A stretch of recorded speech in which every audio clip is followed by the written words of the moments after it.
Bismillahirrahmanirrahim. Assalamualaikum warahmatullahi wabarakatuh.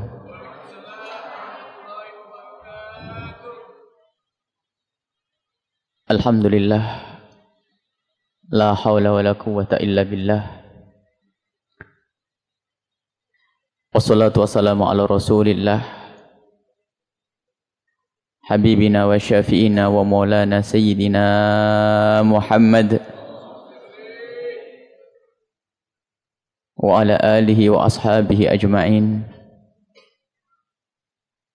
Allahumma ya Rabbana hdina fi man hadait wa afina fi man afait.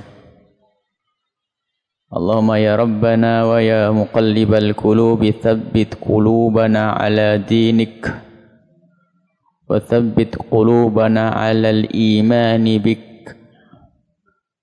Allahumma ya Rabbana wa ya mufarrijal kurubi farrijil kurub wa ya satiral uyub isturil uyub wa ya ghafirad dhunub ighfirid dhunub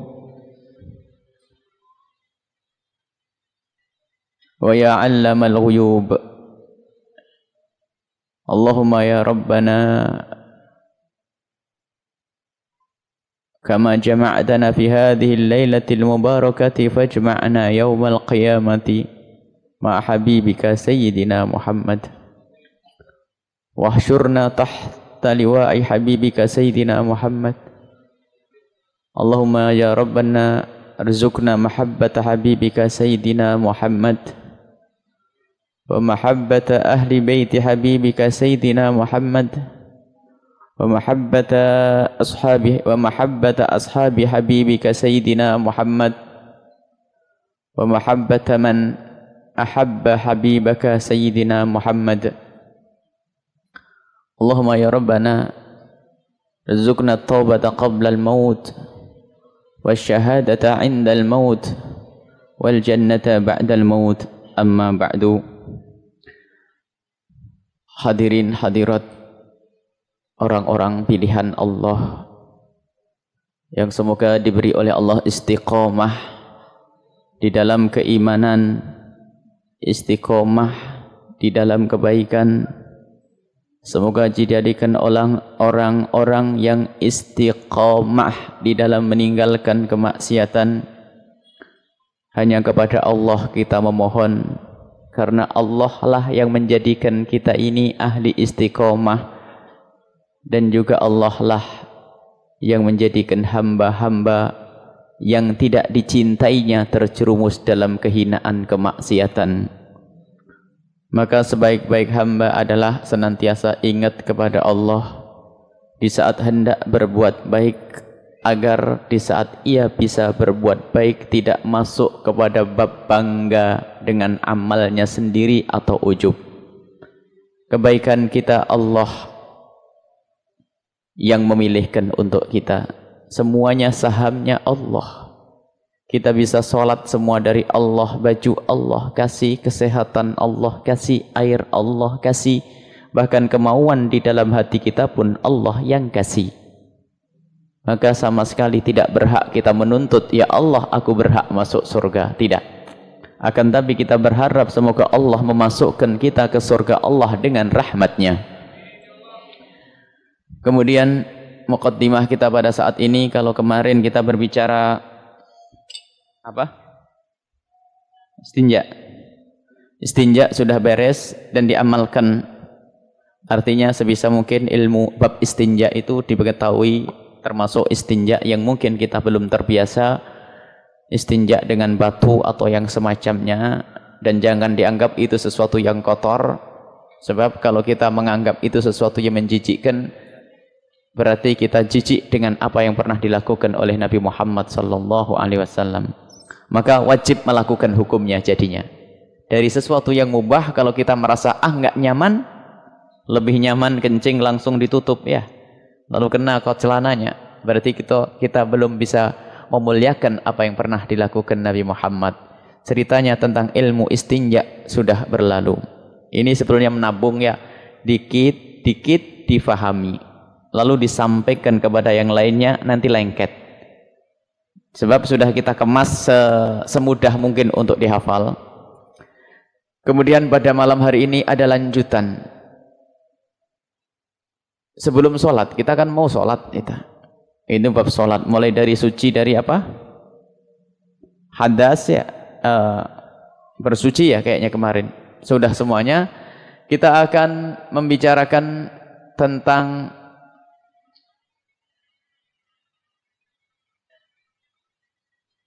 mandi sudah? Belum ya? Istinja.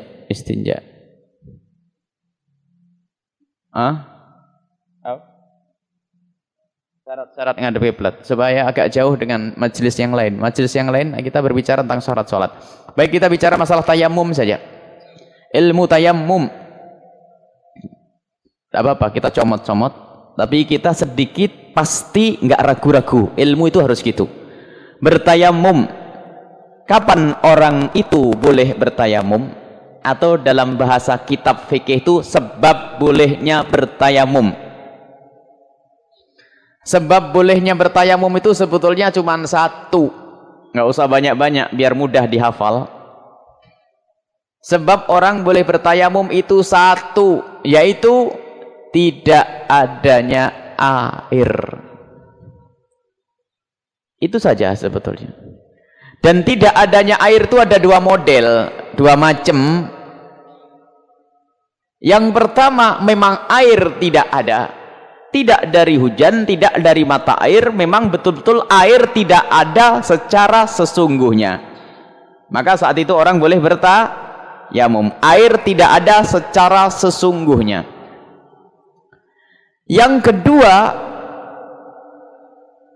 air ada tapi seperti tidak ada. Airnya di lautan tapi dia berpenyakit yang kata dokter kalau nyentuh air mati.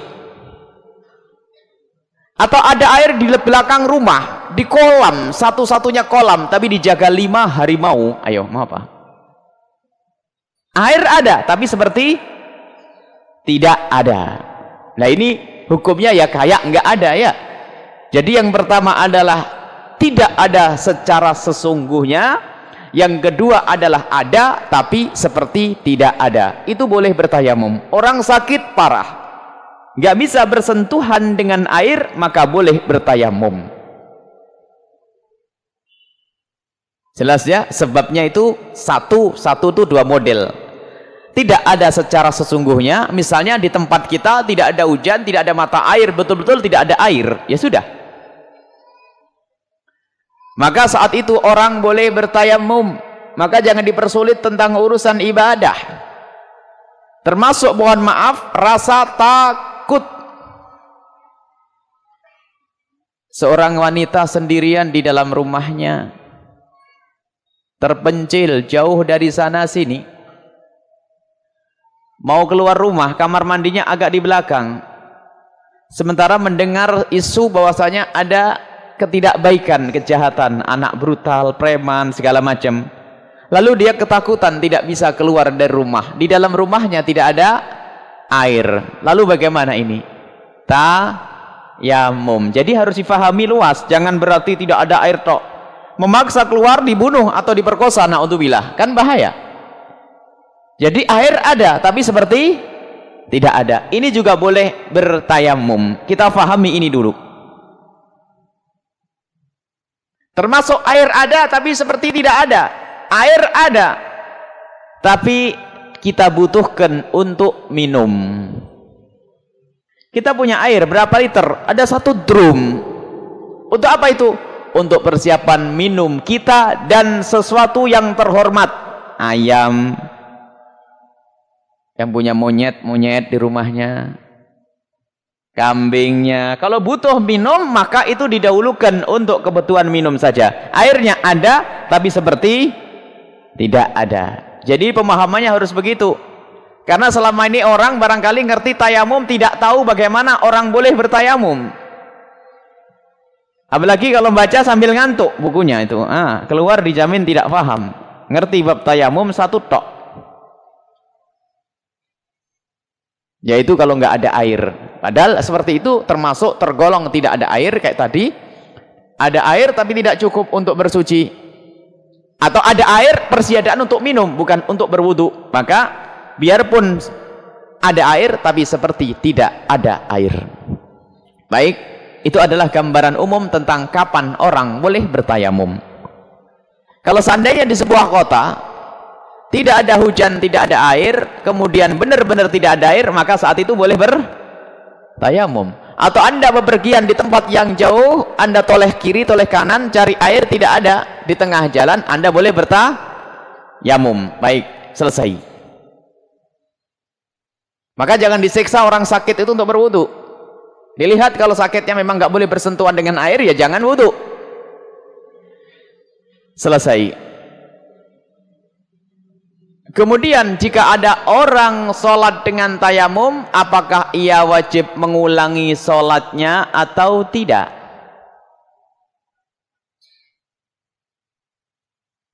Baik.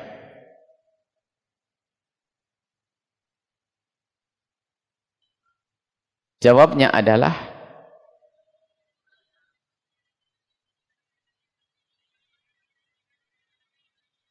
tidak wajib mengulang sholatnya, kecuali orang yang berwudu dengan tayamum di satu. Kalau begini ini langsung dihafal, kalau tidak dihafal dijamin bingung lagi.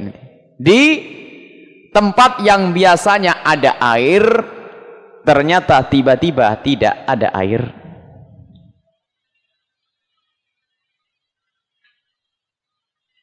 Yang kedua, tidak ada yang sesungguhnya, bukan yang jenis ada seperti tidak ada.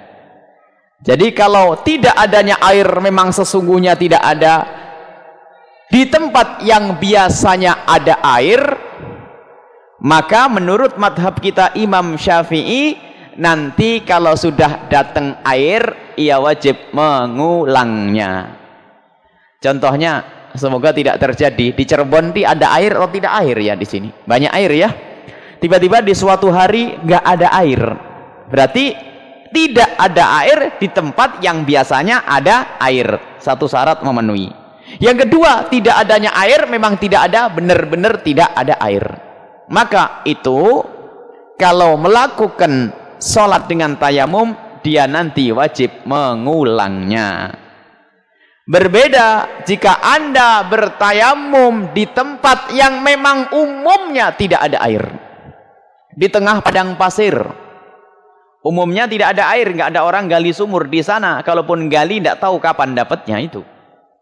Maka kalau sudah di padang pasir itu artinya umumnya tidak ada air. Kalau kita bertayamum di tempat yang umumnya tidak ada air, nggak usah diulang.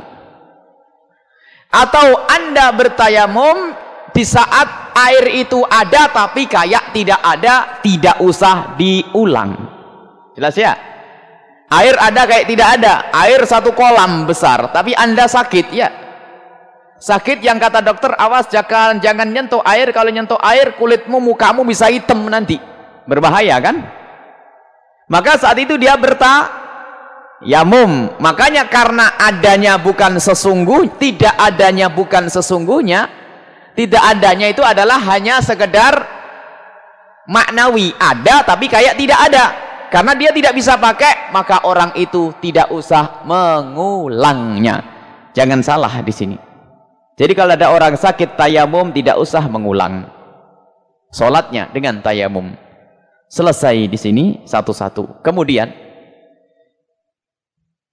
kalau air ada seperti tidak ada, batasan-batasannya mah jelas ya.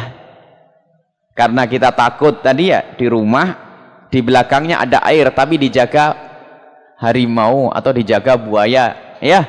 Maka saat itu kita tidak usah ke belakangnya. Kalau nyiduk bisa dimakan kita sama buaya. Maka itu ada seperti tidak ada. Nggak ada batasannya, jelas ya. Atau seorang ibu sendirian di rumah mau keluar takut bahaya di luar. Itu kalau wudu dengan tayamum nggak usah diulang, jelas. Yang belum jelas ini begini. Air tidak ada secara sesungguhnya. Barangkali tidak ada yang nggak pernah terlintas di benaknya. Batasannya seberapa sih? Sekilo, 2 kilo, 3 kilo, 10 kilo, 15 kilo? Coba. Satu Cirebon nggak ada air, tapi di Tegal ada air. Kita sebut ada air atau tidak ada air? Ayo. Maka harus ada batasannya ini yang jelas. Maka kalau hanya membaca kitab saja selesai khatam dijamin nggak paham, itu sudah. Harus ada keterangannya. Berapa sih batasannya? Air itu tidak ada. Semeter, 2 meter, sekilo, 2 kilo. Di Masjid At-Taqwa nggak ada air, langsung tayamum. Ya, ada batasan-batasannya. Maka kewajiban kita kalau kita berada di tempat yang tidak ada air, kita berkewajiban mencarinya dulu, jangan langsung tayamum. Mencarinya di mana? Kalau kita di bepergian ya di rombongan kita. Kalau kita berada di rumah ya di rumah-rumah. Tapi sejauh mana? Apakah kita tanya semua rumah? Kan rumah sambung menyambung dari sini sampai Pleret nyambung-nyambung, bisa sampai sholat asarnya hilang nanti ya. Harus ada batasannya agar orang itu melakukan ibadah yakin. Kalau di padang pasir sejauh mana? Ya, kita harus mencarinya. Maka ada 3 bagian, 3 tempat. Yang pertama adalah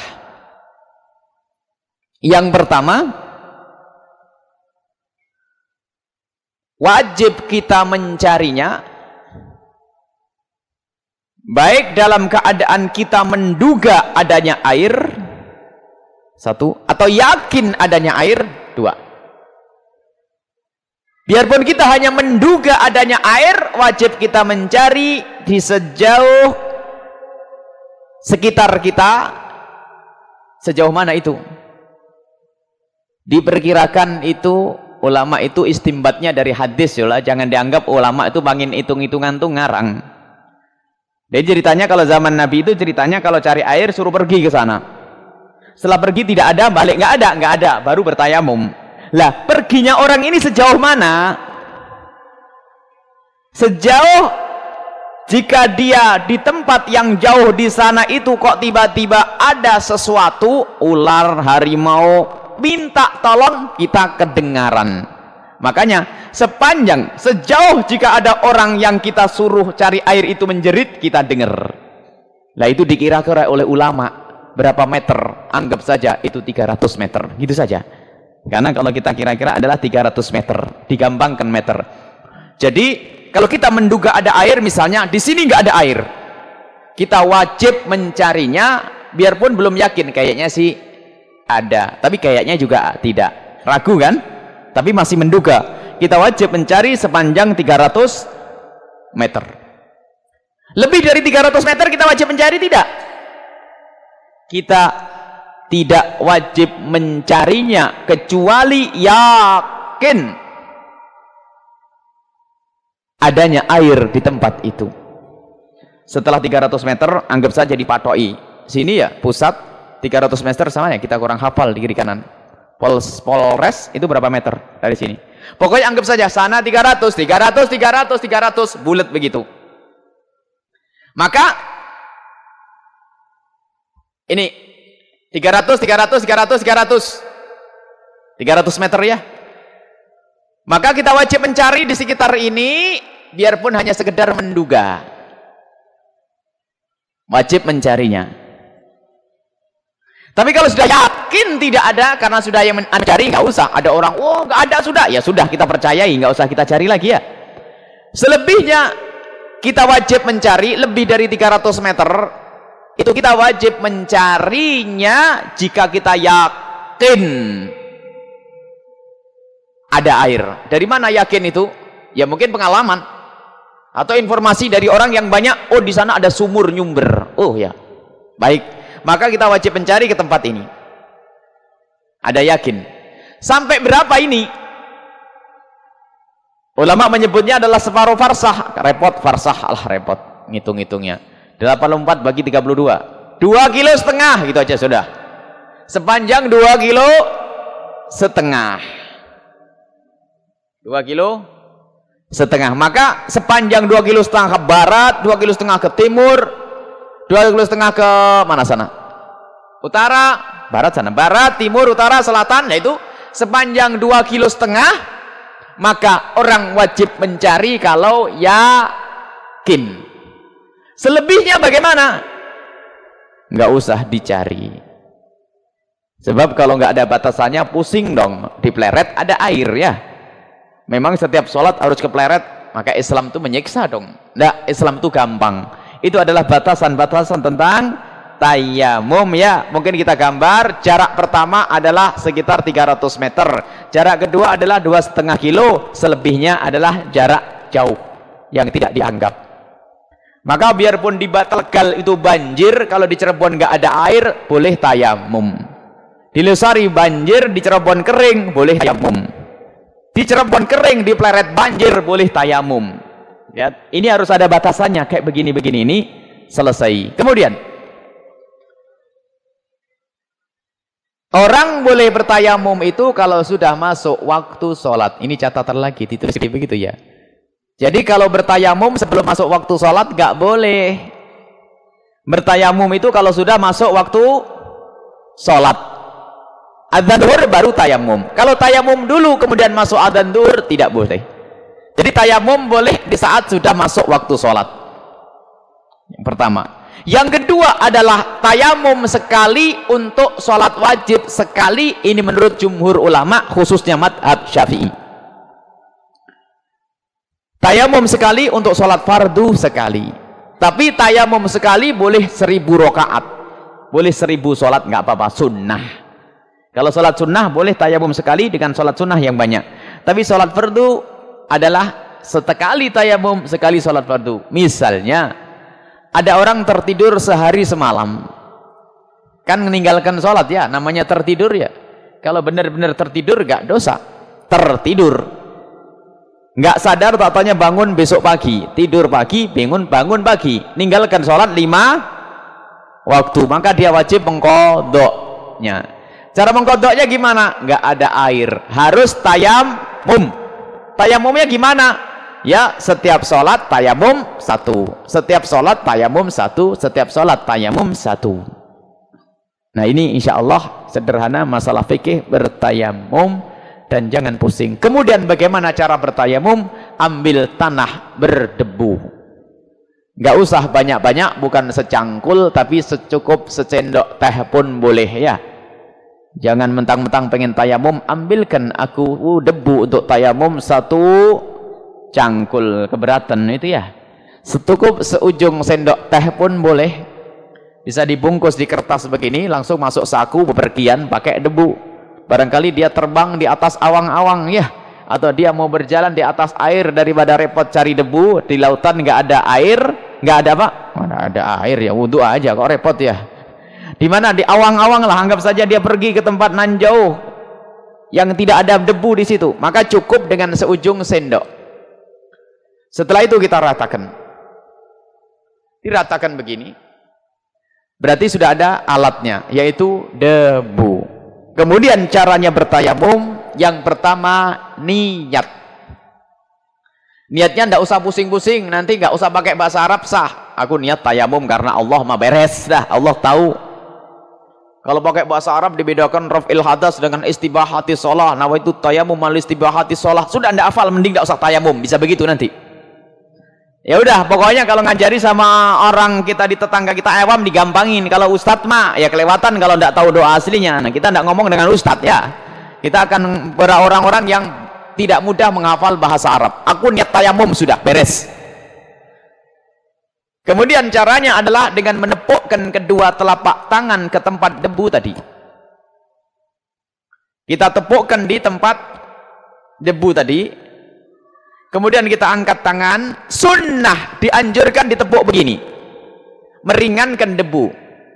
Karena tujuannya bukan agar orang berbedak debu, bukan. Yang ini maksudnya hanya untuk menjalankan perintah saja. Jadi justru sunnahnya diringankan. Setelah itu diusap di bagian muka saja. Selesai. 1. Kemudian nempuk lagi.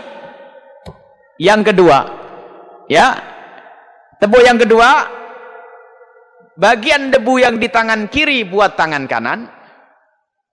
Caranya terserah, digosok-gosok gini juga sah. Mungkin ada yang manis, caranya separuh ini untuk bawah, separuh telapak buat tangan itu boleh. Tapi jangan pusing dengan cara. Itu adalah yang penting dibeginiin, diperkirakan debu yang di tangan ini merata ke tangan semuanya.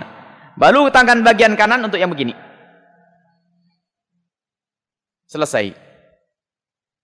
Sama baik wudhu ataupun untuk mandi besar sama. Misalnya ada seorang wanita haid, waktunya sholat nggak ada air, cukup tayamumnya begini, nggak usah gulung-gulung di atas debu. Ya, takut salah paham, makanya ditegaskan saja di sini. Kalau ada yang gulung-gulung, maklum nggak ngerti. Sahabat Nabi ada yang gulung-gulung. Ada sahabat Nabi pernah junub. Karena bingung, gulung-gulung, dipikir adalah debu harus dikujur tubuh lah. Maklum lah kalau selama ini ada yang salah paham begini ya dimaklumi lah. Tapi kalau sudah hadir majelis malam ini masih gulung-gulung ya salah. Jadi kalaupun untuk mengangkat untuk hadas besar cukup sama dengan tayamum seperti itu. Haid, junub, tidak ada air, hampir bersenggama, ya sudah bertayamum, sholat setelah itu. Beres. Jadi jangan dibikin susah. Dan di sini ada debu yang mustakmal yang tidak boleh dipakai lagi, yaitu debu yang jatuh dari dagu dan tangan kita. Bukan debu yang di sini ini, bukan debu yang di tempatnya tadi. Biarpun 1000 orang di sini tetap sah. Ini termasuk juga orang salah paham di sini. Sudah dipakai mustakmal, bukan. Siapa bilang mustakmal? Mustakmal itu adalah debu yang rontok bekas kita pakai untuk tayamum. Gampang ya ilmunya tayamum. Gampang kalau faham. Kalau tidak faham dijamin tidak gampang. Gitu saja. Jadi sederhana insyaallah itu tayamum. Tidak usah buka kitab gede-gede. Ini saja dipahami dulu. Nanti insyaallah diamalkan, dipraktekkan. Tapi kita tidak pengen ngamalkan tayamum pokoknya. Sebab kalau ngamalkan tayamum, kalau tidak sakit, kehabisan air ya. Mau. Baik. Masya Allah. Kemudian syarat sahnya tayamum tadi nggak ada air ya, nggak ada air bener. Kalau ada air nggak sah. Ada air untuk wudhu maksudnya. Kalau air minum tidak kan? Air digunakan untuk minum, maksudnya air yang dibutuhkan untuk minum. Kalau air minum tapi nggak dibutuhkan tetap. Misalnya ada orang punya air segudang air aqua, tapi banyak ya air minum kan? Boleh dipakai wudhu, boleh dipakai wudhu.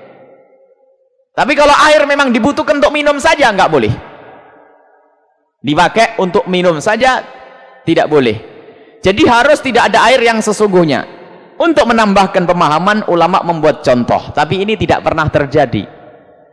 1000 orang ini, 1500 yang hadir ini. Ini, kita jumlah 1500 orang mau bertayamum. Padahal air di masjid sudah tidak ada semuanya. Ternyata tayamumnya tidak sah karena apa? Masih ada segelas air untuk wudhu. Ada air wudhu cuman segelas. Berarti belum terpenuhi syarat kan? Air masih ada.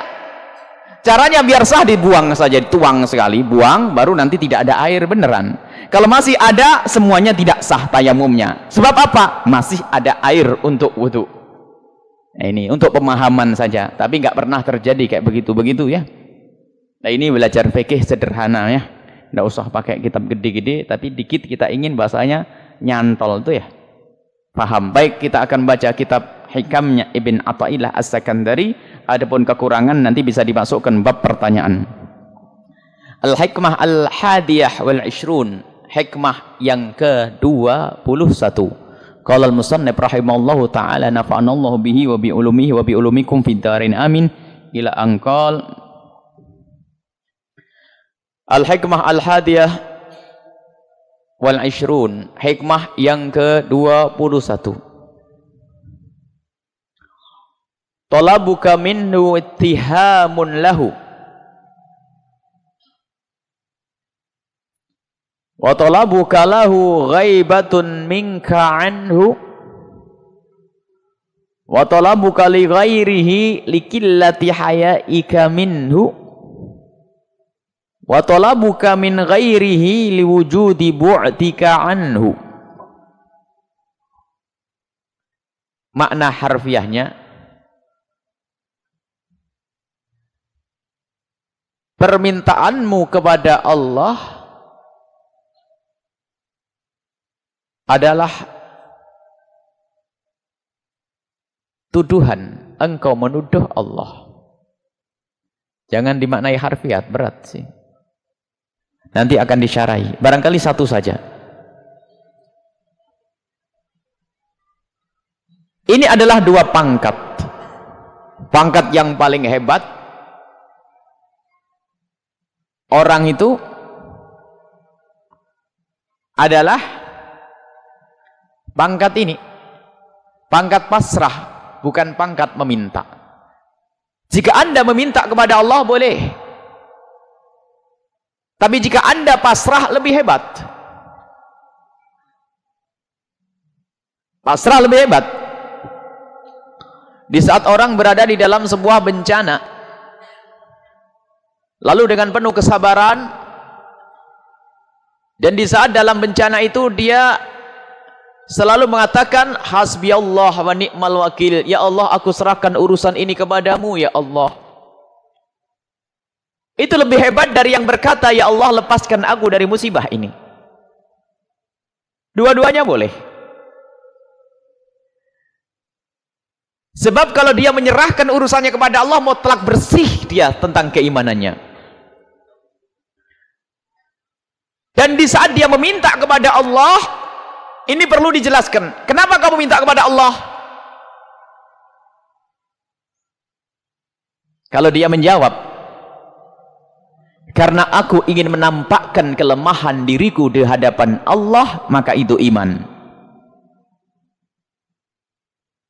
Tapi kalau terbetik Allah tidak memperhatikan dia, lah ini kurang ajar, lah ini nuduh Allah. Kita minta kepada Allah ini harus dijelaskan kenapa kamu minta kepada Allah. Imam Haddad mengatakan fadu'ai wabtihali syahidun li biftiqari, permintaanku kepadamu ya Allah hanya untuk menampakkan bahwasanya aku ini butuh kepadamu. Sebab qad kafani ilmu rabbi, sudah cukup ilmu Allah tentang aku, enggak minta pun Allah tahu. Terlintas di benak saya aku pengen selamat, Allah juga tahu. Ini tingkat tinggi ini. Tingkat pasrah ini tingkat luar biasa. Ada catatan kecil tentang hikmah Ibn Athaillah ini, subhanallah ada. Ini adalah termasuk kalimat yang tidak pantas dari Ibn Athaillah. Ada orang menuduh Ibn Athaillah sehingga menyebut hikam al-mauhumah, hikmah-hikmah yang tidak jelas katanya, karena memang nggak paham. Jadi memaknainya adalah dengan hawa nafsunya, karena ini miliknya ahli tasawuf. Pokoknya kalau dari ahli tasawuf sudah diperangi, nggak bisa menerjemahkan makna ini. Padahal kalau diterjemahkan dahsyat, ini luar biasa. Para ulama berlomba untuk mensyarahi hikmahnya Ibn Athaillah As-Sakandari. Jadi ada orang itu di saat dihadapkan dalam problem ada dua macam. Orang pasrah. Lihat Nabi Ibrahim alaihissalam. Beliau adalah di saat dilempar ke dalam api tidak mengatakan ya Allah selamatkan aku ya Allah, tapi tidak. Beliau mengatakan hasbiyallah wa ni'mal wakil. Karena Nabi Ibrahim yakin bahwasanya di saat membela Allah, in tansurullah yansurkum, kalau engkau membela Allah aku akan bela, Allah akan bela. Lah kok masih meminta, apa tidak yakin, ragu? Makanya ittihamun lah bisa punya makna ini menuduh Allah subhanahu wa ta'ala tidak tahu. Jadi kalau kita berdoa harus kita jelaskan kenapa kamu berdoa. Kita ingin menampakkan bahwasanya kita ini memang butuh kepada Allah, lemah kepada Allah, bukan karena kita menduga Allah tidak tahu. Makanya paling selamat adalah maqam pasrah kepada Allah subhanahu wa ta'ala, maqam ridha, maqam pasrah kepada Allah. Talabuka minhu ittihamun lah, permintaanmu itu kepada Allah, maka itu sebetulnya adalah semacam menuduh Allah subhanahu wa ta'ala. Ada sebuah hadis, bahasanya hadis ini diriwayatkan oleh Imam Bukhari dalam tarikhnya dan Ibnu Abi Syaibah, Imam Baihaqi. Man, barang siapa syaghalahu bidzikri an mas'alati, barang siapa yang telah disibukkan dengan berzikir kepada aku lalu enggak sempat minta, sibuk tok ibadah saja sampai enggak sempat minta zikir Allah Allah la ilaha illallah, sibuk zikir kepada Allah enggak sempat minta, a'taituhu, aku akan memberi kepada orang tersebut afdal, lebih bagus, ma'u'tisailina, dari apa yang pernah aku berikan kepada orang-orang yang pernah minta. Yang minta aku kasih, tapi yang sibuk zikir kepadaku lalu tidak sempat minta, malah aku kasih lebih bagus, lebih banyak dari yang pernah minta. Apakah minta tidak boleh? Oh boleh. Bahkan Allah marah kalau orang ini tidak minta. Tapi makna minta kepada Allah harus kita maknai untuk menunjukkan kita ini adalah hamba Allah. Kita ini adalah hamba Allah yang lemah, yang butuh kepada Allah. Maka Allah marah kalau hambanya tidak minta-minta. Sombong bener nih ya. Jadi mintanya seorang hamba harus dimaknai butuh kepada Allah Subhanahu wa taala, bukan karena Allah, bukan karena ada dugaan Allah tidak tahu tentang urusannya. Kemudian hikmah yang kedua tadi, hikmah yang pertama lanjutannya, wa talabuka lahu ghaibatun minka anhu, pencarianmu kepada Allah itu menunjukkan ghaibatun minka anhu, ghaibnya dirimu dari Allah Subhanahu wa ta'ala. Sebab yang mencari itu karena memang tidak melihat yang dicari atau tidak tahu yang dicari. Sebab yang tahu tidak akan mencari. Kenapa kita mencari? Karena kita tidak tahu atau tidak punya. Maka kalau engkau mencari Allah, artinya kamu memang belum dengan Allah. Sebab semestinya kita akan selalu merasa dengan Allah. Maka kita butuh untuk mencari Allah. Untuk menjadi kita sebagai orang yang di maqam ihsan, anta'budallaha ka'annaka tarahu fa illam takun tarahu fa innahu yarak. Ini pangkat tinggi. Hendaknya engkau mengabdi kepada Allah seolah-olah engkau melihat Allah. Ini tingkat yang berat. Fa illam takun tarahu, kalau engkau tidak bisa seperti itu, maka cukup bagimu adalah fa innahu yarak, Allah itu menyaksikan kamu. Lah ini yang kita cari. Lah kalau ada orang masih bingung mencari Tuhan, mencari Allah, artinya memang Allah jauh darinya. Maksudnya dia itu lalai dari Allah Subhanahu wa ta'ala. Sehingga dalam bahasa hikmah yang perlu diingat adalah yang dilalaikan. Sebab yang selalu ada dalam ingatannya tidak perlu untuk diingat. Kapan Anda mengingat? Di saat Anda lupa. Kalau Anda ingat, Anda tidak perlu mengingatnya. Lah kita ingat, kenapa kita harus mengingat? Di saat kita lupa, maka saat itu kita mengingat. Itu adalah bahasa hikmah. Para ulama mengungkap kalimat-kalimat semacam itu seperti al-muhasibi dan sebagainya. Sudahlah, begini kita sederhanakan. Bahasanya kita ini seharusnya, ini karena Imam Ibn Athaillah As-Sakandari ingin membawa kita ini ke pangkat yang tinggi. Semestinya kita itu nggak perlu lagi mencari Allah, baik di dalam pemahaman atau rasa atau tingkah laku. Tetapi kita harus bahwasanya dari pemikiran kita selalu nyambung kepada Allah. Hati kita, tingkah laku kita menunjukkan bahwasanya kita disaksikan oleh Allah. Sehingga tidak ada kesempatan bermaksiat. Sebab kalau bermaksiat ini adalah tanda lupa. Berarti Allah seolah-olah jauh darinya. Sehingga perlu dicari agar menyaksikannya, biar ia takut melakukan maksiat. Maka kenapa bermaksiat? Karena dia lalai. Dan kalau sudah orang pada makom ini, susah bermaksiat. Makom Allah tidak gaib darinya, susah bermaksiat. Ahli iman itu. Coba bayangkan. Imam Haddad menyebut dalam kitab Da'watut Tamah, beliau menukil satu kalimat, beliau mengungkapkan satu kalimat, kalau ada orang yang sudah sambung ini kepada Allah, susah dia bermaksiat. Sebab orang bermaksiat itu ada dua kemungkinan bagi ahli iman. Orang bermaksiat ada dua kemungkinan.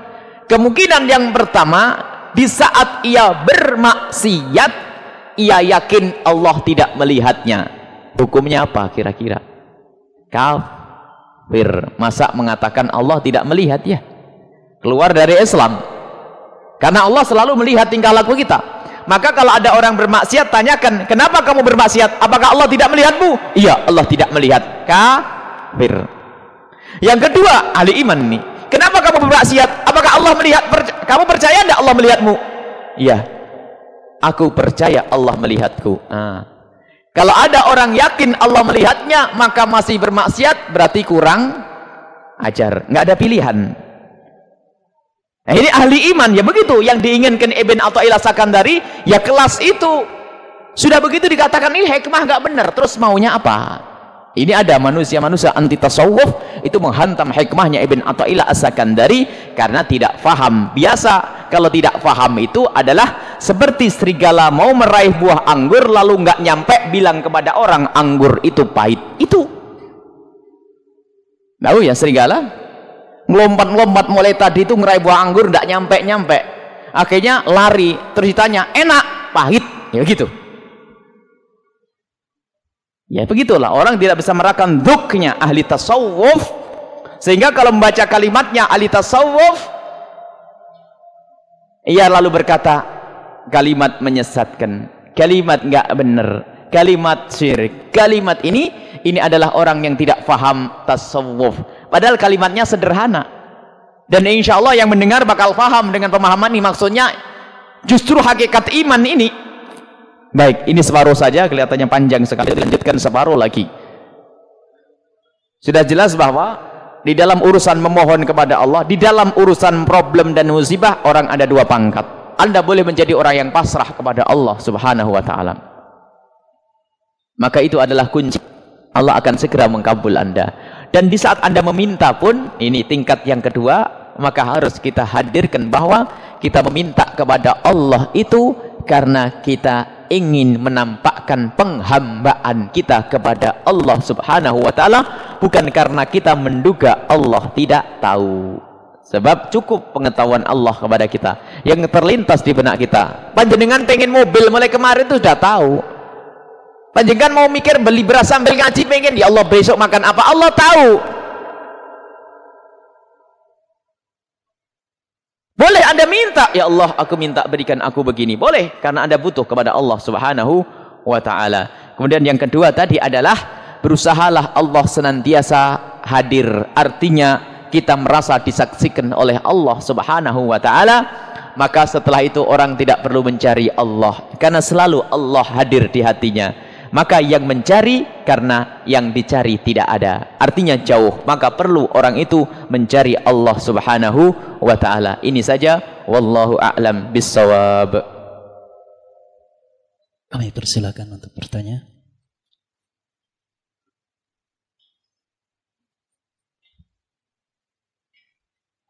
Assalamualaikum warahmatullahi wabarakatuh. Assalamualaikum warahmatullahi wabarakatuh.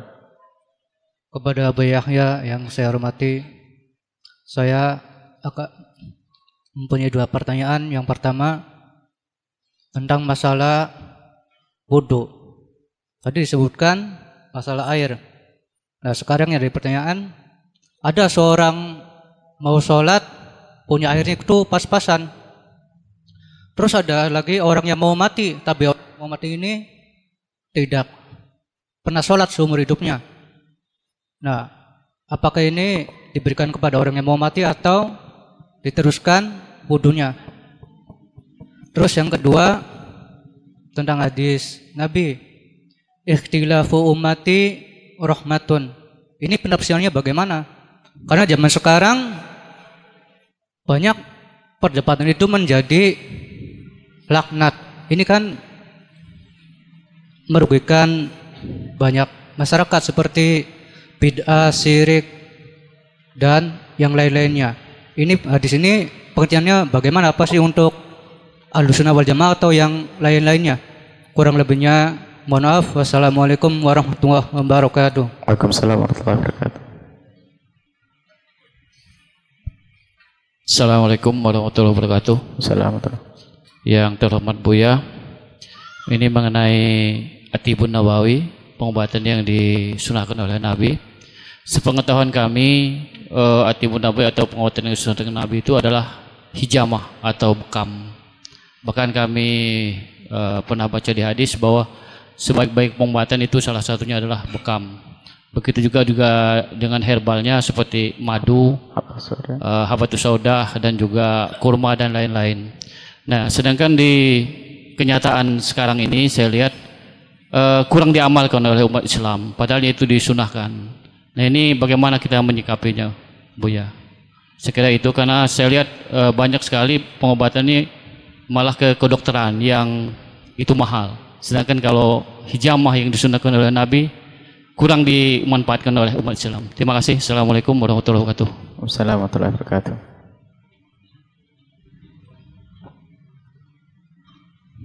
Assalamualaikum warahmatullahi wabarakatuh. Waalaikumsalam warahmatullahi wabarakatuh. Pada yang terhormat Buya yang kami muliakan, ada satu pertanyaan yang hendak saya sampaikan, yaitu bagaimana cara menanamkan keyakinan dalam diri kita bahwa Allah itu ada padahal kita tidak bisa melihat, tapi memiliki keyakinan Allah pun melihat kita.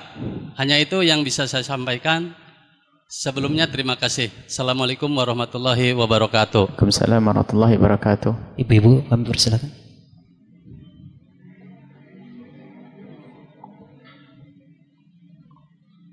Bismillahirrahmanirrahim. Assalamualaikum warahmatullahi wabarakatuh. Waalaikumsalam warahmatullahi wabarakatuh. Saya mau bertanya, ada salah satu surat di dalam Al-Quran, surat At-Taubah, itu kalau membaca, kalau tidak salah lihat, tidak ada a'udhu dan tidak ada bismillah. Itu awal membaca surat At-Taubah itu membaca apa? Yang kedua, apakah dari awal sampai akhir itu tidak membaca itu atau dari awal saja? Seumpamanya kita hari ini membaca 5 ayat, sedangkan surat At-Taubah itu lebih dari 5 ayat. Besok mengulang lagi ke 6 ayatnya itu, apa membaca a'udhu dan bismillah atau tidak membaca? Hanya itu saja yang saya tanyakan. Assalamualaikum warahmatullahi wabarakatuh. Bismillahirrahmanirrahim. Assalamualaikum warahmatullahi wabarakatuh. Assalamualaikum warahmatullahi wabarakatuh. Buya yang terhormat, ini pertanyaannya tentang tayamum. Kejadiannya waktu jemaah haji baru datang di Makkah, di Masjidil Haram. Kebetulan kan sudah ambil wudhu dari asrama. Setelah mau tawaf kudum ya, sudah menjelang qomat, ternyata batal teman saya. Kemudian mau cari ambil air wudhu, kan belum tahu tempatnya di mana. Ternyata memang di Masjidil Haram itu jauh-jauh sekali tempatnya. Waktu itu kalau mau wudhu perasaan takut ada, karena memang baru datang di Masjidil Haram, belum hafal situasi tempat wudhu. Sehingga waktu itu saya menganjurkan untuk tayamum di tembok yang ada di masjid. Itu bagaimana Buya, tayamumnya itu sah atau tidak? Karena ada rasa takut tersesat dan sebagainya. Tuh. Kemudian yang kedua, mungkin di luar tema ya Buya, ada seorang suami yang berpoligami atau istrinya lebih dari satu. Untuk menyelamatkan kedua keluarganya itu, suami sering sekali berbohong. Katanya untuk menyelamatkan supaya tidak terjadi pertengkaran. Nah itu, berbohong itu kalau ditumpuk sedikit demi sedikit, nanti lama-lama menjadi banyak. Bagaimana mungkin seorang suami yang akan menyelamatkan kedua keluarga tersebut untuk masuk ke surganya Allah karena diawali dengan kebohongan-kebohongan. Yang saya tanyakan, kebohongan itu menurut agama bagaimana Buya? Terima kasih. Assalamualaikum warahmatullahi wabarakatuh. Assalamualaikum warahmatullahi wabarakatuh. Assalamualaikum warahmatullahi wabarakatuh. Dulu saya pernah ngikutin pengajian. Dan Ustadz saya menyatakan bahwa ketika kita seorang guru mengajarkan kepada muridnya Al-Quran satu huruf dari ayat Al-Quran, maka berhak beberapa dirham katanya. Maka berhak untuk mendapatkan meminta imbalan kepada murid. Apakah benar ada tuntunannya seperti itu? Yuk. Assalamualaikum warahmatullahi wabarakatuh.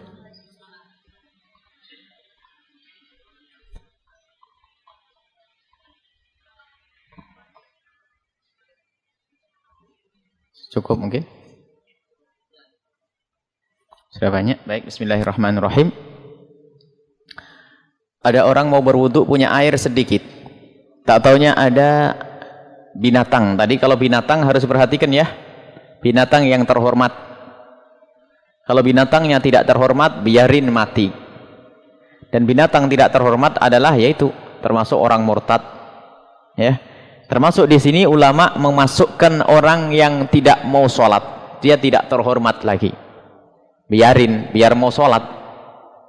Ya. Sholat, minum. Nah ini kesempatan. Mati nanti kalau enggak sholat. Akhirnya sholat, kasih air ya. Kalau masih nekat, ya nekat mau mati itu orang. Jadi biarpun dia mau mati, karena orang itu enggak mau sholat, suruh sholat baru dikasih air. Kita harus tegas begitu itu. Karena menurut mazhab Imam Ahmad bin Hanbal, murtad itu orang. Tidak terhormatnya berlebihan. Jadi menurut mazhab kita harus dipenggal lehernya, tapi dengan prosedur yang mulia, bagus. Tapi karena intinya agar orang itu sholat, maka jangan, tetap gunakan wudu, jangan dikasih air minum. Mengasih setetes air minum kepada orang yang tidak sholat, itu kita haram ternyata. Masya Allah, rugi. Gara-gara kita lemah lembut itu, makanya banyak orang tidak sholat. Kalau dia sholat, tiap orang fakir wajib kita beri pertolongan. Islam itu begitu. Al-ahdu baini wa baina abdi as-sholah. Allah dalam hadis qudsi, yang pengikat antara aku dengan hambaku itu adalah sholat. Bahkan dalam riwayat yang meninggalkan sholat faqad kafir. Tapi ini kafir diambil oleh madhabnya Imam Ahmad bin Hanbal. Kalau menurut kita, asalkan masih meyakini sholat itu wajib, maka tidak kafir, tapi tetap itu adalah orang yang terhinakan. Maka semoga jika ada yang mendengar suara ini, orang yang tidak pernah sholat esok menjadi orang terhormat sholat. Sebab orang yang tidak sholat di kampung kita bukan karena ingin menantang Allah, karena belum pernah mendapatkan pendidikan yang benar. Jadi dimaklumilah, maafin. Jadi kita kalem-kalem lah. Kalau kasusnya orang bodoh nggak punya ilmu lain, dia masih terhormat. Baru masuk Islam belum ngerti sholat ya. Tapi kalau sudah setiap hari nggak mau ngaji, dekat musola lagi, wah istrinya sholat terus, kacau ini. Itu tidak terhormat, maka gunakan air wudhu, nggak usah dipedulikan orang tersebut. Ikhtilaful ummati rahmatun, ini bukan hadis, jadi jangan dipegangi sebagai hadis Nabi Muhammad SAW. Itu bukan hadis, akan tapi maknanya benar di dalam urusan furu'. Perbedaan para imam di dalam hal furu', hal yang tidak sampai bukan urusan akidah, maka itu rahmat. Yang satu mengatakan nggak boleh, satu mengatakan boleh. Ada keringanan bagi kita. Kalau memang kita bisa pakai yang tidak boleh, kalau ternyata berat boleh pakai yang boleh. Itu kemurahan. Kalau sudah masalah urusan furu' itu adalah indah. Makanya Imam Abu Hanifah berbeda dengan Imam Syafi'i, berbeda dengan Imam Abu Hanifah urusan kunut. Indah, nggak ada masalah. Justru menunjukkan keluasan hadis Nabi SAW, keluasan pemahaman ulama. Perbedaan antara Imam Syafi'i dengan Imam Malik di dalam urusan wudhu, ternyata ini rahmat. Imam Syafi'i agak ketat urusan air berdasarkan ijtihad. Sebab ijtihad la yunqadu bil ijtihad. Kalau ijtihadnya Imam Syafi'i nggak boleh ikut yang lainnya karena berijtihad. Imam Syafi'i berijtihad sampai ketemu pada pemahaman air harus dengan syarat-syarat begitu, harus 2 kolah, harus begini misalnya. Kalau kejatuhan najis langsung najis, kalau kurang dari 2 kolah. Lah madhab Imam Malik enggak, ringan, alhamdulillah. Kalau di Cirebon lagi macet air, pumpnya pakai madhab Malik, rahmat, mudah. Tapi kapan dipegang oleh orang-orang yang benar? Tapi kalau dipegang oleh orang yang dungu, bermasalah. Ini enggak sah, ini masuk neraka, tolak. Nah, kalau sudah dipegang orang dungu, ini bermasalah. Masalah khilafiyah kayak masalah yakiniyah, i'tiqadiyah. Masalah khilafiyah itu orang harus paham. La ingkara fil mukhtalaf fi, tidak perlu kita mengingkari keras kepada orang yang berbeda urusan furu' seperti ini. Makanya kalau ada orang mencaci berat kuat-kuat tentang urusan kunut, ini adalah orang yang bingung dia. Imam Syafi'i kalau sholat, suatu ketika sholat di masjid, di situ ada kuburnya Abu Hanifah, meninggalkan kunut. Ikhtiraman, menghormati Imam Abu Hanifah. Jadi ini perlu. Lah sekarang ada permasalahan yang berat, orang bingung, masalah khilafiyah dianggap masalah i'tiqadiyah. Masalah khilaf dianggap masalah yakin, yang orang tidak boleh berpendapat. Ini memang kita himbau kepada beliau-beliau itu adalah segeralah untuk memahami makna ini. Tentang sebuah pemahaman tek. Sebab yang namanya hal yang harus disepakati itu harus mansus, teknya itu jelas. Qat'iyud dalalati, qat'iyul wurudi, jelas datangnya dan maknanya pun jelas. Misalnya hadis tentang tawassul yang ada pada zaman Nabi Muhammad, hadis tentang tawassul. Misalnya dalam salat istisqa, Allahumma inna kunna natawassalu binabiyyika, ya Allah kami bertawassul dengan nabimu Nabi Muhammad. Di sini tidak ada keterangan dengan doa atau bukan dengan doa, tawassul. Sementara diterangkan oleh hadis lain bahwasanya ada hadis diriwayatkan oleh Utsman ibn Hunayf, ternyata orangnya berdoa sendiri di samping ada doa Nabi Muhammad. Jika orang memahami ini makna khilafiyah, yang satu mengatakan tawassul di sini maknanya adalah berdoa, mangga. Tapi kalau dimaknai adalah memohon, maknanya adalah memohon kepada Allah dengan membawa Nabi Muhammad, bukan dengan berdoa, bukan dimaknai doa. Misal Allahumma inni atawassalika binabiyika, seperti hadis sahih, ya Allah aku memohon kepadamu dengan membawa nabimu Nabi Muhammad. Lah, ini adalah boleh di saat hidup dan di saat mati, boleh. Lah, ini baru orang paham, oh masalah khilafiyah. Jadi sederhana. Tapi kalau sudah masuk memahami khilafiyah sebagai masalah keyakinan, ini adalah penjahat di dalam keindahan dalam kebersamaan. Lah, kita pengen bermaksud itu sampai, kalau memang Anda menganggap itu khilafiyah, ayo jangan sampai ada mencaci kunut, bid'ah, sesat, masuk neraka, ini Masya Allah. Lah, ini kita tidak ingin. Jadi khilafiyah itu adalah orang yang boleh berbeda pendapat, Anda boleh ambil ini, ambil itu. Kalau sudah masalah yakin i'tiqadiyah, orang tidak boleh berpendapat. Di sini ulama menjelaskan istimbat dari nusus terpenuhi dua syarat, qat'iyud dalalati, qat'iyul wurudi. Dasnya jelas. Qul huwallahu ahad, Allah adalah tunggal. Yang mengatakan dua syirik. Nah itu. Karena Al-Qur'an yang mengomong. Dan wurudnya pasti benar datangnya dari Allah, maknanya pun jelas. Tapi kalau maknanya masih mungkin sini, sederhana. Masalah menyentuh laki-laki perempuan, aulamastumun nisa, bersentuhan dengan perempuan adalah batal wudhu menurut madhab Imam Syafi'i, karena menurut Imam Syafi'i lama saya bersentuhan. Tapi Abu Hanifah mengatakan lama saya bersenggama, berbeda. Karena Imam Abu Hanifah mengatakan lama saya adalah bersenggama, maka bersentuhan tangan, bersentuhan kulit menurut Abu Hanifah tidak batal. Menurut Imam Syafi'i batal, ya sudah, khilaf. Sederhana, ikut Imam Abu Hanifah ya sudah nggak batal, ikut Imam Syafi'i batal, khilaf. Bukan berarti Abu Hanifah goblok dungu masuk neraka, bukan. Nah, ini kadang orang tidak memahami makna khilaf, sehingga khilafnya dijadikan i'tiqadiyah. Lah, ini bermasalah. Ikhtilafu ummati itu adalah bukan hadis, tapi maknanya adalah perbedaan ulama tentang masalah-masalah furu'. Ini adalah kemudahan untuk banyak menyelesaikan masalah, untuk menyelesaikan banyak masalah. Wallahu a'lam bissawab. Kemudian masalah medis, ilmu kedokteran itu adalah penemuan baru, dan Rasulullah tidak pernah mengingkari penemuan baru asalkan tidak bertentangan dengan syariat Nabi Muhammad. Obat biarpun tidak dari habbah sauda, biarpun tidak dari madu, kalau memang terbukti manfaatnya berdasarkan pengetahuan, itu adalah diperkenankan. Biarpun bukan dari habbah sauda ataupun dari madu. Akan tetapi madu dan habbah sauda ada nilai plus, karena Nabi Muhammad yang pernah melakukannya dan menyebutkannya. Karena tidak mungkin, sebab kita keinsafan itu perlu dibangun. Ada yang namanya dokter mengatakan enggak, yang namanya herbal, habbah sauda mengatakan dokter adalah jelek. Ya ini kan bermasalah.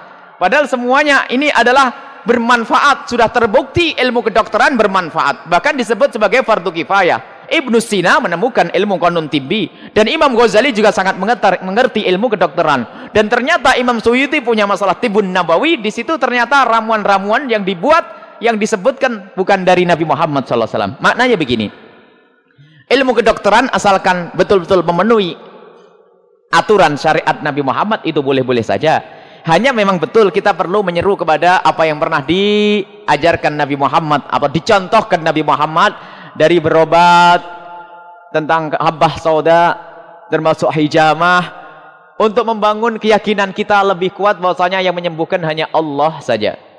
Jadi insya Allah penyakit apapun sebetulnya ini ada namanya habbah sauda, penyakit segala obat. Madu pun penyakit segala obat. Tentunya itu dibarengi dengan keyakinan yang dibangun,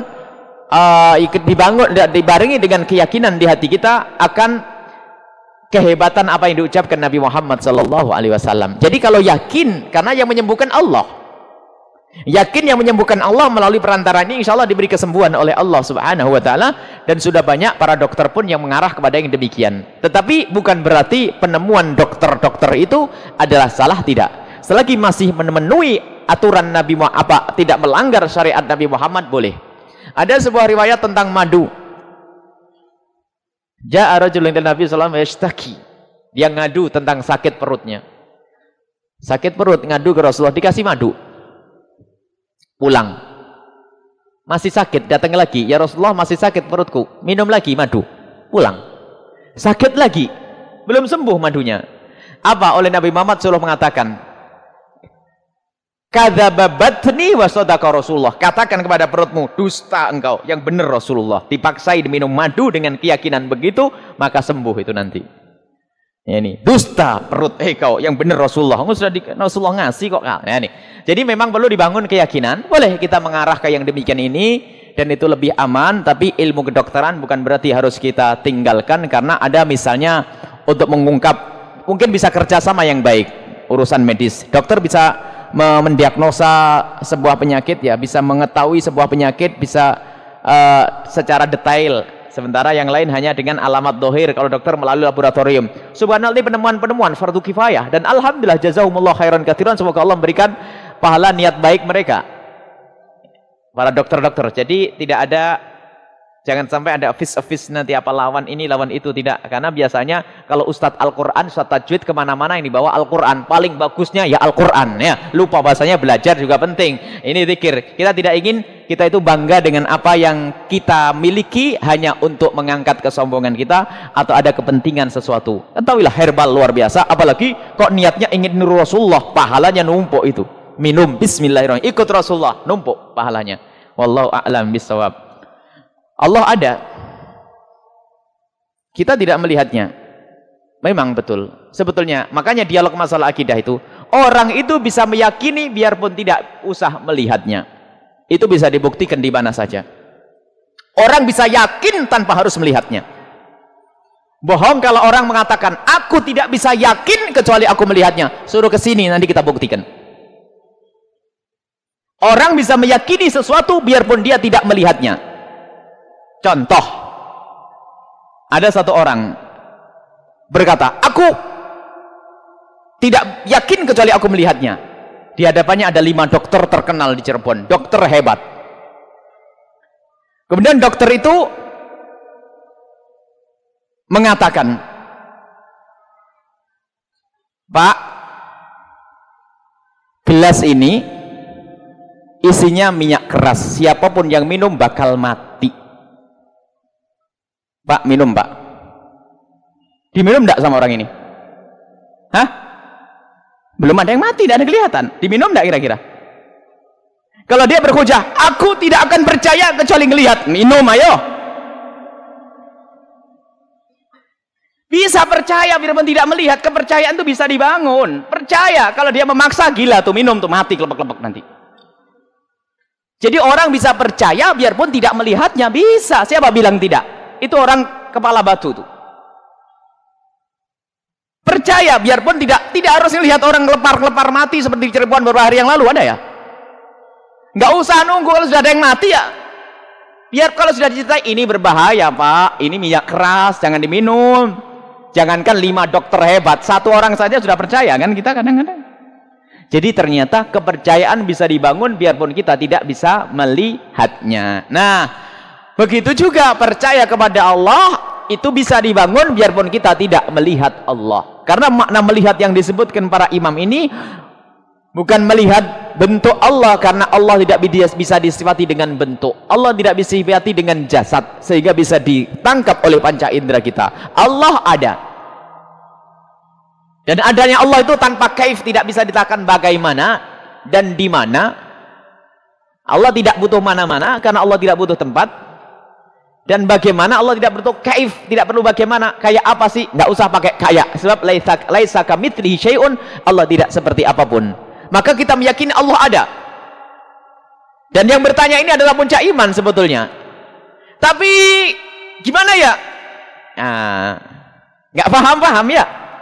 Dikatakan oleh Sayyidina Abu Bakar As-Siddiq waktu ada orang ngomong begitu, al-ajzu an darkil idraki ma'rifatu, yang penting kamu yakini Allah itu ada. Dengan bukti adanya makhluk, ciptaannya, langit, bumi, bintang gemintang, lautan lepas, rembulan, matahari. Ini semua menunjukkan adanya pencipta. Dan Anda mempercayai di dalam Al-Quran ada namanya Allah. Lalu, tapi bingung, saya nggak paham gimana Allah itu. Nah, di saat tidak paham itu hakikat iman. Al-ajju an darkil idraki ma'rifatu. Kalau orang sudah tidak tahu gimana Allah, itu hakikat iman. Karena Allah tidak bagaimana. Nah, ini adalah puncak. Justru sesat kalau sudah dikatakan Allah seperti ini. Nah, itu sesat. Digambarkan duduk di atas aras, nongkrong di atas kursi, kakinya membujur. Ini akidah sesat. Kalau kayak Pak RT dong nanti ya.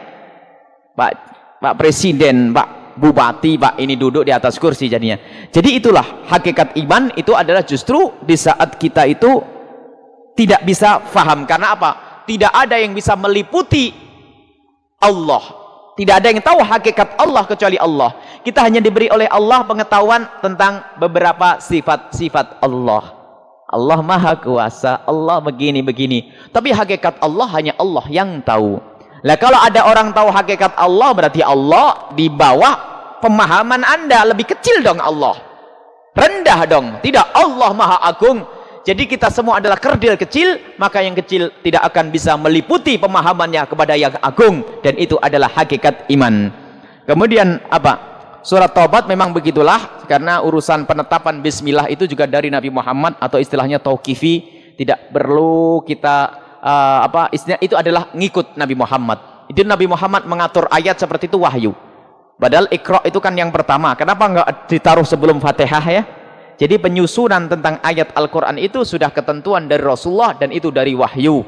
Kemudian hikmahnya saja para ulama menjelaskan kenapa di dalam surat Baroah itu kok tidak ada bismillahnya, karena memang di situ adalah berkenaan tentang sebuah peperangan yang sangat tidak pantas dengan makna Rahman dan Rahim Allah, sehingga itu dikatakan itu hikmahnya. Adapun masalah isti'adzahnya ulama berbeda pendapat, ada tetap beristi'adzah. Kalau isti'adzah lain, bismillah yang dimaksud di sini. Kalau a'udzubillahi minasyaitonir rajim, ada yang mengatakan a'udzubillahi samil minasyaitonir, a'udzubillahi samil minasyaitonir, a'udzubillahi samil alim. Lah yang panjang min syarri. Itu. Ada. Tapi yang masyhur isti'adzah dari Rasulullah adalah a'udzubillahi minasyaitonir rajim. Cuman yang dibahas yang paling penting masalah basmalahnya saja. Jadi kemudian kalau di tengah ya tidak ada bismillahnya. Jadi kalau di tengah tetap tidak pakai bismillah. Seperti halnya ayat yang lain di awalnya ada bismillah, kalau kita memulai di tengah pun disunnahkan kita membaca bismillahirrahmanirrahim. Kemudian masalah orang naik haji kemudian tayamum, ya enggak. Itu adalah takut yang berlebihan, yang takut yang tidak bisa diterima karena orang banyak. Kalau alasannya jauh, jauhnya berapa meter, ya kan? Padahal kalau dari Masjidil Haram keluar tidak terlalu jauh. Adapun masalah batalnya saja mungkin diringankan batalnya, karena apa? Kalau bersentuhan ringan, jangan dianggap batal. Kalau bersentuhan laki perempuan, anggap saja tidak batal. Itu karena ada madhab Imam Malik dan juga kemurahan di dalam madhab Imam Syafi'i. Pendapat yang kedua, kalau kita yang disentuh tidak batal asalkan tidak menyentuh. Jadi mungkin masalah pembatalannya saja yang perlu diringankan. Tapi kalau misalnya buang angin ya disepakati, terus gimana cara berwudunya? Tetap harus berwudu, maka tidak sah kalau kita tawaf tidak punya wudu. Harus wudu, kecuali sudah dibuktikan bahwasanya di situ berbahaya, baru kita tidak usah, boleh tayamum. Tapi kalau hanya jauh, apalagi belum tahu, lah biar tahu dong. Masa sampai kapan tidak tahu? Nggak ada alasan tidak tahu, karena sudah disiapkan air-air itu di situ tuh adalah, dan jauhnya bukan jauh yang tidak masuk akal. Jauhnya memang jauh untuk menghindari kekotoran. Jauhnya memang jauh desain, jauh diatur itu. Bukan jauh karena memang tidak ada air, bukan. Jauhnya memang dijauhkan begitu. Jadi disengaja, tidak ada alasan wah enggak. Dan sesuai dengan aturan kita masih masuk, masih 300 meteran itu. Dari masjidnya tidak nyampe barangkali. Ada turun ke bawah itu ada yang Masya Allah. Nah, ini maka tayamumnya tidak sah karena air masih ada dan mungkin untuk menjangkaunya. Orang berpoligami, istrinya banyak. Nah, istrinya banyak. Ini tanggung jawab besar di hadapan Allah Subhanahu wa taala. Kalau orang kawin satu saja ada tanggung jawabnya. Tapi yang harus kita garis bawahi, jangan ada para ibu-ibu atau adik-adik putri yang mengingkari adanya kawin poligami. Itu awas, hati-hati. Itu adalah kurang ajar dengan syariat Nabi Muhammad. Bisa-bisa dihukum oleh Allah dengan kehinaan. Jadi poligami itu ada. Hanya harus tahu para bapak jangan bangga dulu. Karena orang kawin dua itu beban sebetulnya. Ada tanggung jawab yang gede. Jangan kemana-mana. Sunnah Nabi, sunnah Nabi. Sunnah apa yang akan kau lakukan? Kawin satu saja ada yang hukumnya haram. Sunnah maksudnya pernah dilakukan Nabi Muhammad. Iya, tapi Nabi Muhammad siapa? Orangnya adil, bijak, ngerti. Tapi untuk kita belum tentu. Kawin satu saja ada yang haram hukumnya. Kan ada disebutkan dalam pembahasan bab fikih. Menikah itu hukumnya gimana? Ada yang wajib. Wajib itu apa? Orangnya punya duit tapi sering gondang-ganding, sudah syahwatnya besar, sering sama perempuan, nggak mau kawin-kawin. Wajib kawin cepat. Ada dia punya duit banyak, cukup, dia biasa-biasa, nggak gampang tergoda. Tapi dia kalau menikah bisa dan aman, maka sunnah baginya. Ada yang haram dia, hatinya kotor kalau mau ngeret, mau ngambil duit, mau jahat, mau ini, mau pokoknya nggak. Niatnya sudah tidak benar, maka haram menikah. Niat dolim, niat mengambil hartanya, itu kan niat busuk. Jadi kawin satu saja ada yang haram, kadang gembar-gembar sunnah Nabi enaknya jam 4-nya, tanggung jawabnya mana? Ya, kawin istri dua, yang satu di kota, yang satu di atas gunung, dikunjungi sebulan sekali. Pendidikannya di mana? Zalim. Tapi ingat, jangan sampai adik-adik kami mengatakan poligami tidak ada. Hati-hati, karena kurang ajar dengan syariat Nabi Muhammad itu ada hukumannya. Adapun masalah suami jangan boleh nikah, itu kepandaian Anda saja untuk ngikat. Kalau Anda, suami pulang ke rumah Anda tidak perhatian, ya bisa kawin lagi dong. Senyumnya kurang, adanya cemberut saja. Kalau senyum mau minta duit saja, gimana tidak kawin lagi? Anda yang ngikat, pokoknya gimana suami itu ngomong kawin lagi itu nggak bisa, gimana? Anda sayang, Anda manja, Anda ini, hebat dong. Andanya cuek, setiap suaminya ingin uzur, nggak mau kreatif, nggak mau aktif, nggak mau apalagi kalau sudah punya anak itu Masya Allah, dulunya rajin dandan, kalau sudah punya anak sudah laku aja mau ngapain, gimana nggak kawin lagi itu suami? Anda harus tetap cantik dong, rajin untuk menjaga diri, baru nanti itu maknanya adalah keindahan. Lah kalau ada suami kok bohong, memang ada bohong kepada istri adalah termasuk bohong yang diperkenankan, tapi bukan bohong yang menjerumuskan. Tapi makna bohong di sini sebetulnya tidak terus terang, bukan bohong. Kalau misalnya ya ngajari bapak-bapak nanti jangan-jangan. Nggak usah Bu ya. Istrinya di Jatiwangi ya? Dari mana Bang? Ke Pleret. Ya bohong enggak? Dari Pleret. Ya enggak bohong kan? Padahal tadi dari Jatiwangi ini. Ada yang pokoknya jangan enggak ada nuduh loh ini ya. Istrinya di Jatiwangi, kalau ditanya istrinya dari mana Bang? Dari Pleret. Bener dong, lewat Pleret ya? Dipegangi sama bapak-bapak. Oh begitu caranya ya. Tidak berterus terang, bukan bohong. Maksudnya ya ada Jatiwangi. Ke Jatiwangi enggak? Kalau ditanya iya ke Jatiwangi. Kok ngomong ke Pleret? Memang saya ke Pleret juga kan begitu. Tapi untuk ke istri begitu dia. ini. Ya, tapi kalau bohong sampai menjerumuskan itu adalah bukan hal yang baik. Tidak akan menjadi suri toladan. Ya, tidak berterus terang itu tidak bohong. Maksudnya diam, nggak cerita. Misalnya tiba-tiba SMS-nya kebobolan istrinya ya. Bang, SMS dari mana? Wah, itu kalau begini mah bisa iseng aja. Tinggal kepandaian suami aja itu ngalaknya.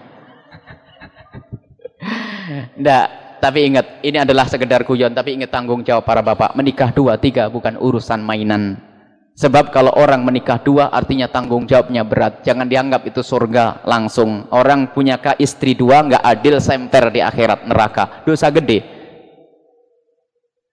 Urusan adil itu luar biasa. Senyum pun ternyata harus rata ini. Masya Allah. Harus hebat, harus senyum rata. Masalah nafkah pun iya, masalah nginep iya. Jangan nempelnya istri muda, istri tua terlantar atau sebagainya. Ini adalah nggak benar. Ini adalah urusan poligami. Harus diyakini poligami itu ada. Tapi kalau ada kejahatan poligami itu karena pelakunya. Sementara di dalam Islam diatur dengan cara yang baik. Kemudian masalah orang mengimbal, malah itu kebalikannya. Bahkan jumhur ulama mengatakan tidak boleh memungut gaji dari hasil mengajar. Jumhur ulama. Karena apa? Mengajar itu kan kewajiban ya. Dan kewajiban tidak boleh dikasih imbalan. Aslinya begitu. Kalau ada ustadz gambar-gambarkan begitu, wah ini ada kepentingan ya. Tetapi ternyata ada satu riwayat, sebaik-baik pahala, sebaik-baik gaji yang kau ambil adalah hasil dari mengajar Al-Quran. Ini riwayat. Kemudian setelah itu ijtihadnya para ulama. Para ulama berijtihad. Urusan mengajar ilmu agama dan Al-Quran. Dibayari saja kadang-kadang males ustadznya, apalagi gratis. Wah, bisa-bisa Islam itu hilang. Nah ini, ulama tidak asal ngomong mereka itu. Sehingga boleh menggaji ustadz-ustadz. Sebab digaji saja kadang-kadang masih belum banyak bersemangat kan? Apalagi kalau tidak digaji bisa hilang itu ilmu. Maka setelah itu dikatakan kalau ada orang mengajar digaji adalah itu wajar dan boleh. Tapi kalau setiap ngajar satu huruf minta duit, wah ini banyak fulusnya Ustadz. Satu huruf 100.000. Acuh ini.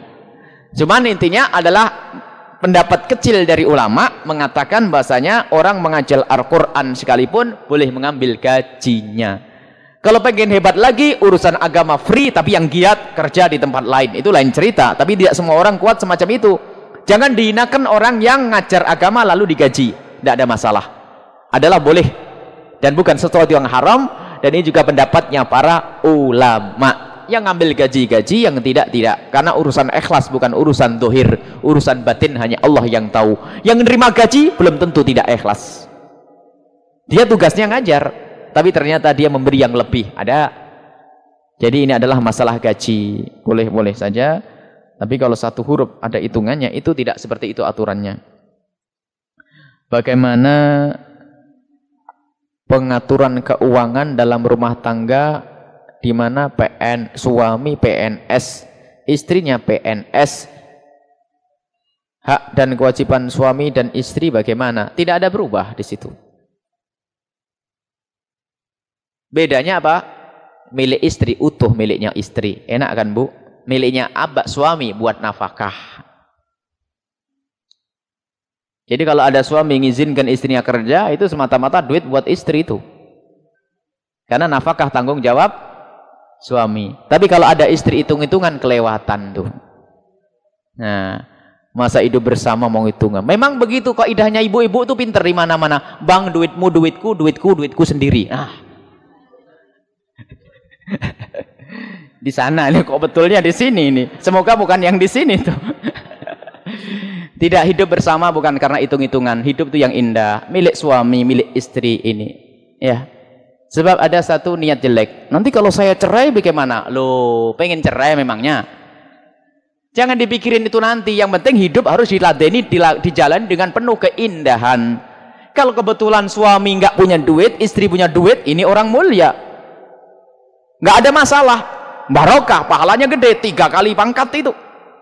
Jadi urusan begitu manajemennya tetap sama, tidak berubah. Mau dilebur jadi satu boleh, Boleh, nggak ada masalah, penuh kerelaan. Bang, yuk tabung bareng, mau haji, umroh, naik, bangun rumah, boleh. Nggak ada masalah. Jadi hak dan kewajiban tetap tidak berubah.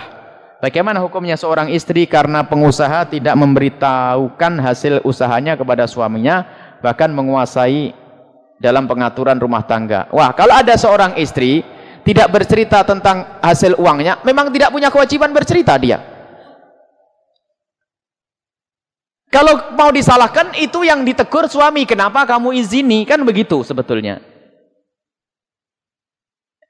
Sebab tanggung jawabnya istri sebenarnya tidak usah kerja, biar cantik di rumah, itu aja. Makanya adik-adik putri kami kalau berdoa yang benar, doa minta kerja terus, dapat kerja. Kalau doa begini loh, ya Allah berikan aku suami yang ganteng, soleh, mencukupi aku sampai aku nggak usah kerja ya Allah, itu loh. Enak kan? Doa minta kerja terus ya, capek nanti kerja. Kalau suaminya cukup kan enak, soleh, menghormati, menghargai, mencukupi. Mencukupi itu macam-macam. Ibu pengen apa dikasih, kan begitu. Pilih mana? Kerja. Mikir lagi, kalau bangkrut pusing lagi. Kan enak. Kemudian bagaimana menguasai dalam pengaturan ekonomi rumah tangganya? Kalau menguasai dalam arti mencukupi mah hebat tuh istri.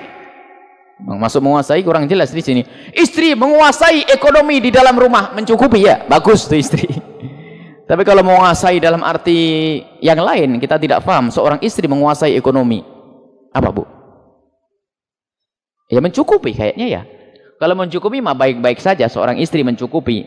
Tapi kalau menguasai maksudnya dolim, ngatur yang semaunya sendiri, tidak, salah. Istri bukan berhak mengatur. Imam berikan kepada imam. Sebab kalau dalam sebuah tempat itu imamnya dua, benturan. Jadi ada unsur kepatuhan. Usul ma'iyah. Dan suami yang bijak adalah mendengar. Suami yang pandai bijak, suami yang sering mendengar istrinya. Memang keputusan adalah di suami. Dan suami istri hebat adalah istri yang punya usulan, gak pernah ditolak. Karena cara mengusulkannya adalah cerdas. Ibu kalau mengusulkan gimana? Marah dulu, cemberut dulu, atau dimanja dulu suaminya, dipeluk, dicium, misalnya ada kepandaian istri kalau mengusulkan begitu. Usul sampai Jerbang ini kalau tidak begini saya tidak setuju. Ya, ngajak perang itu namanya. Ada keindahan kalau mengusulkan adalah pakai mukaddimah yang panjang, makan bersama, disuapin sambil ngomong. Kalau begitu gimana bang? Nggak bisa ngomong. Iya itu. Sebab kalau begini tumpah.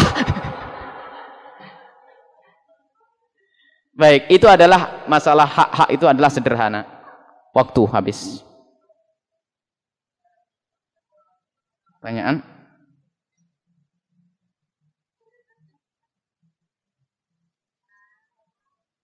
Banyak pertanyaan yang bisa dijawab.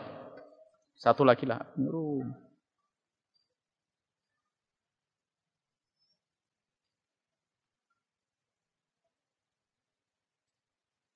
Baik, tidak semua masih banyak insyaallah, sampai di sini saja. Semoga Allah tolong ini pertanyaan ini disimpan ya.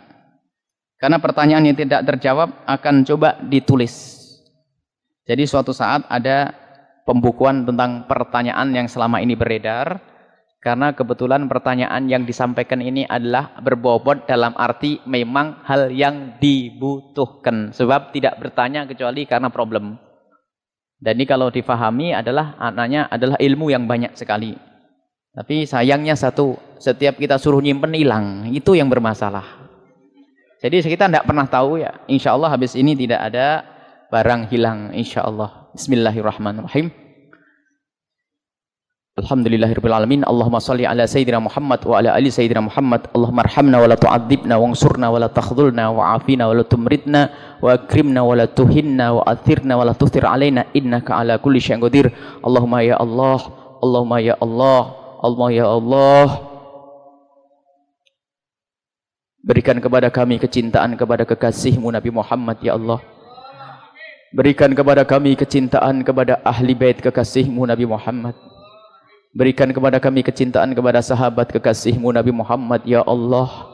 Berikan kepada kami kecintaan kepada orang yang mencintai kekasih-Mu Nabi Muhammad, dan bencikan kepada kami semua yang dibenci oleh kekasih-Mu Nabi Muhammad, dan bencikan kepada kami semua yang tidak disukai dan tidak dicintai oleh kekasih-Mu Nabi Muhammad ya Allah.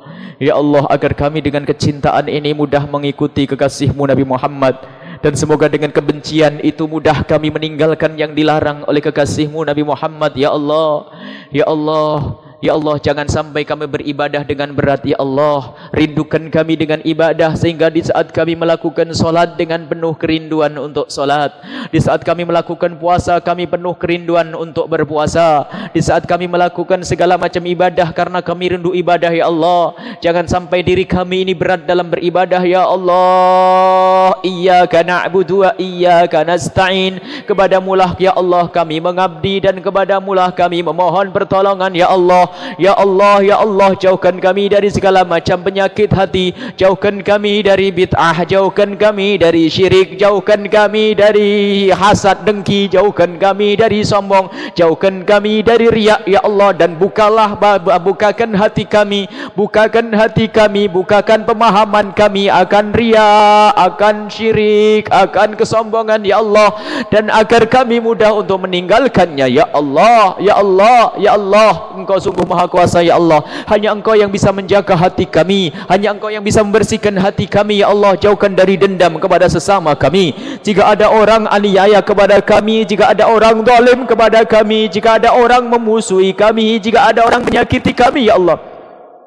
siapapun dia, ya Allah, kami mohon berikan kepada mereka kesadaran. Ya Allah, berikan kepada mereka kesadaran. Ya Allah, dan mudahkan segala urusan mereka. Jangan sampai ada orang masuk neraka gara-gara kami.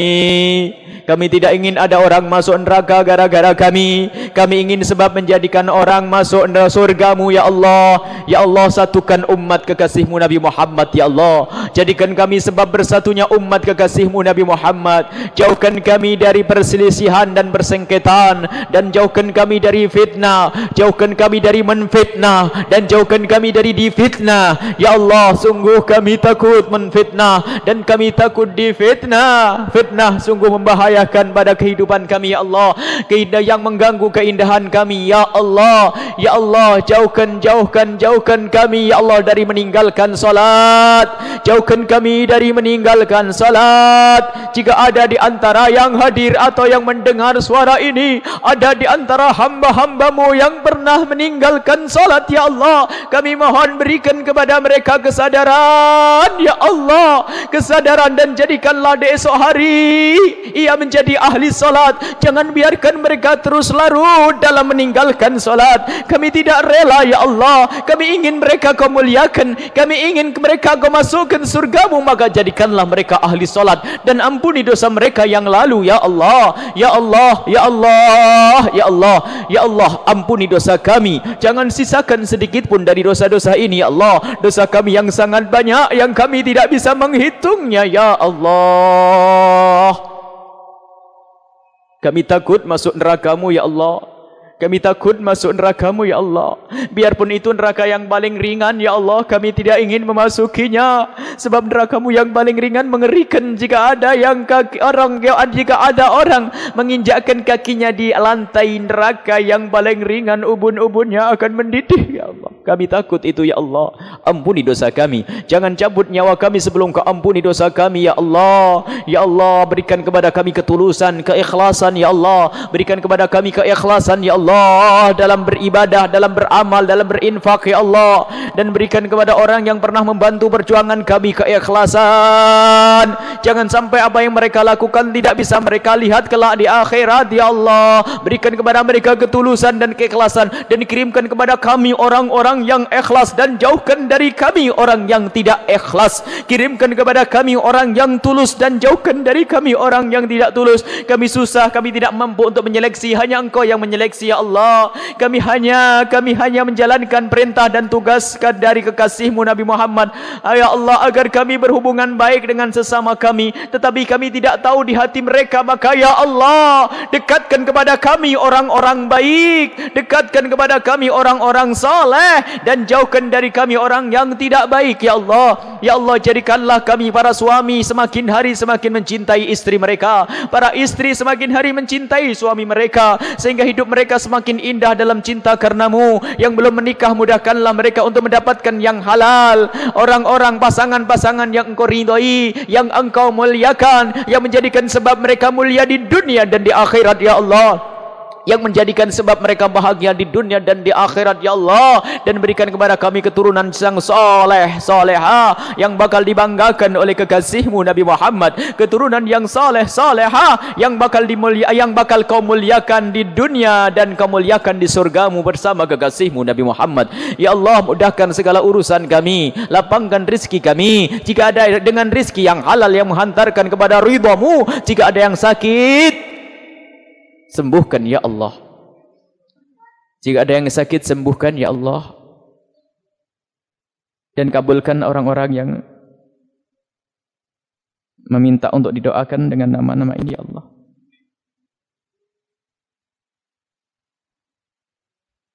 Doakan ya Allah, kabulkan doa mereka, hajat mereka, keinginan mereka, dan kabul ke hajat kami ya Allah, kabulkan doa kami ya Allah, kabul doa kami ya Allah, terima doa kami ya Allah, dan penuhi hajat kami ya Allah. Jangan tinggalkan satu orang pun di tempat ini kecuali kau kabul hajat mereka ya Allah. Ya Allah, panjangkan umur kami dalam ketaatan serta sehat walafiat, dan berikan kepada kami husnul khatimah. Di saat kau hendak mencabut nyawa kami, kelak cabutlah nyawa kami ya Allah. Di saat kami rindu kepadamu, di saat kau mencintai kami, di saat engkau memuliakan kami ya Allah, sehingga kami bisa benar-benar mati dalam keadaan kau ridhoi ya Allah, dan jadikan ucapan kami di akhir hayat kami kelak ya Allah, setelah panjang umur, di saat kau cabut nyawa kami, hati dan lidah kami mengucapkan kalimat agung la ilaha illallah Muhammadur Rasulullah. Rabbana atina fid dunya hasanah wa fil akhirati hasanah wa qina adzabannar. Wa sallallahu ala sayyidina Muhammadin wa ala alihi wa sahbihi wa sallam. Alhamdulillahi rabbil alamin. Al-Fatihah.